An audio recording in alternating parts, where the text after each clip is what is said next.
Hey there, my name is Craig. I am the Archi-Tech guy. In this video, I'm going to give you a quick rundown of the interface of Bluebeam, and I'll also show you how to customize the workspace and make it your own. So the first time you open Bluebeam, it's going to look very similar to this. Not a whole lot going on. A couple tools over here on the left, a couple tools on the right, and then on the bottom is your page navigation and some page info. And then on your top is your typical toolbar that you'll see in your Microsoft Word, where there's the file, edit, view, document, etc. So one thing you can do is you can change the profile, which changes the toolbars and adds or subtracts them based on the preset profile. So I'm going to go to Review and Profiles. The default is Review. I'm going to go and select Advanced.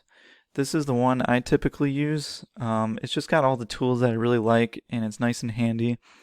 So it added a few toolbars on the top, and these toolbars and tools will gray out and become active based on the tool that I have selected. Over on the right hand side, I've got a lot of the tools that I can just click and find right away. So I've got text up here, some highlighters, a couple line making tools, some shape making tools. I can insert an image with this one, and then I've got some sketch to scale over here, so I can sketch different shapes to the scale in my PDF. Still got my page info down over here. I can navigate using the bottom panel, and then over on the left I've got a couple more tools that have to do with pages, bookmarks, and my tool chest.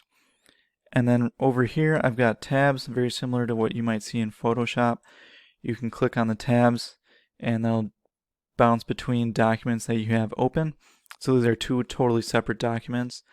And if you see a little asterisk right there, that just means you have changes that have happened that you haven't saved yet. And then if you go on the bottom right and left hand side, if you hover over here, you'll see a bar that highlights, a blue bar. I can click on that and it'll drag out the tools, the toolbar over there that's selected. And then I can toggle between the tools this way. If I wanted to disappear, I can click on that and it'll disappear. I can also bring that back out, and I can make it as big or as small as I want it to. And then I can also click the tool itself and that'll toggle it back out. And then on the bottom, if I do that, this is where all my markups are. And then again, I can drag this in and out and then just click to toggle that back down. Same thing over here on the right. And now if I want to customize the interface, maybe none of them are quite right, that's alright. I'll go back to the very simplified version, which is more minimalistic. I can go up to the Tools button up here, go to Toolbars, and then all the things that are unchecked are things that are hidden. And if I go ahead and check those, it'll pop open the Measure toolbar. Whatever I check, I can show and toggle on and off. So I'll click Advanced, I'll do Alignment. Those are kind of popping up on the top here.